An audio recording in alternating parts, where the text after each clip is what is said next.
Counting double-digit thousands stacks. I've seen a few comments on my recent videos saying that Russell Westbrook is an example of a good shooter who jumps really high when he shoots. In this video, I'm going to show you why Russell is actually a bad shooter, especially when it comes to jump shots. I'll be adding another video soon which will explain exactly why his poor shooting technique makes him a bad jump shooter, but for now I'll just prove to you that he is one. And before any Westbrook fans leave an angry comment below supporting Russell, I want you to actually listen to the contents of this video instead of blindly supporting him. I am not a Westbrook hater. In fact, I have lots of respect for some areas of his play, just not his shooting. Here are Westbrook's basic career statistics. These are available online at basketballreference.com, and I'd recommend that you start using this website to back up any opinions you might have on this topic. Let's start with his three-point shooting, which is probably the most important thing about being an exceptional shooter. As you can see, Russell's number of attempts has gone up almost every year he's been in the league, and he's taking more threes this year than he's ever taken before. If he takes a lot of threes, then it's only fair for us to expect him to make a lot of threes too. But Russell is not making as high a percentage as his peers. Here's a list of the players who've shot the most threes so far this season. Unsurprisingly, Steph is on top of this list. Westbrook is number 10 in attempts with 522 as of today.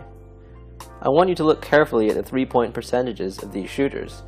You should see that Westbrook is the only one who shoots below 34% from three-point range at 33.5%. The only player who is close in terms of percentage is James Harden at 34.4%, but Harden is actually a career 36.3% three-point shooter, so this is not a normal year for him. Westbrook, on the other hand, is a career 31% shooter, so we shouldn't expect his percentages to get much better than 33% in the future. So what exactly is the problem with shooting 33% from three?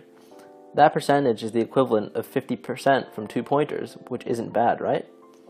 To answer that question, let's take a look at the league as a whole. The league average for three-point shooting is 35.8%. The top three teams in the NBA in terms of three-point percentage are Golden State, Cleveland, and San Antonio. Golden State and San Antonio are the two best teams in the league by record, and despite Cleveland's recent struggles, it's fair to say that they are the favorite team in the East to reach the NBA Finals. Despite what some pundits like Charles Barkley believe, the league is a three-point shooting one now. A team's ability to shoot threes is a strong indicator of how well it will perform both in the regular season and the playoffs. Coming back to Russell Westbrook, it's impossible for a team to shoot well from three with a point guard who takes 500 threes per season and shoots only 33%. The Thunder as a whole have taken 1,924 threes so far this season, and they're only shooting 33% as a team. Let's imagine that Westbrook could shoot threes like Steph Curry. If he shot 43.6% on threes, which is Curry's career percentage, the Thunder would be shooting 35.8% from three as a team, which is at the league average. This would put them into the category of title contenders, which they are currently not in. The sad thing is that there is nothing stopping Westbrook from becoming a better three-point shooter. I will be releasing a video soon about why his mechanics hurt his shooting, so make sure you subscribe now so you know when I release it. With some slight changes to his mechanics, he could be an elite shooter.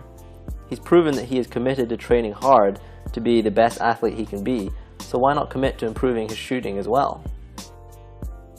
There are other elements to shooting, like mid-range shots. Westbrook is becoming famous for his mid-range pull-up jump shot, where he elevates to shoot over defenders.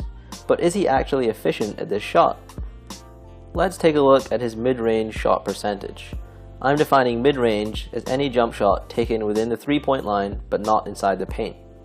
Here you can see that Westbrook shoots only 36.3% according to NBA.com. That is objectively a bad percentage, biases aside. A good mid-range shooter like Chris Paul shoots 50.8% on the same mid-range shots. Even worse, Westbrook has attempted 570 shots from this area so far this season, which is incredibly inefficient given the percentage he shoots them at. Chris Paul, on the other hand, has only taken 299. What about his free throws? Well, Westbrook is a great free throw shooter at 84% this year and 82% for his career. So why is there such a big difference between his level of free throw shooting and his other shooting? There are different answers to this question, and all of them are valid. First of all, Westbrook takes too many shots. He is willing to take contested shots that other players will not take. Westbrook leads the NBA in usage percentage, and by a long way. He's a full 4.5 percentage points above the next highest player, DeMarcus Cousins. Part of his willingness to shoot can be attributed to the lack of talent he has around him.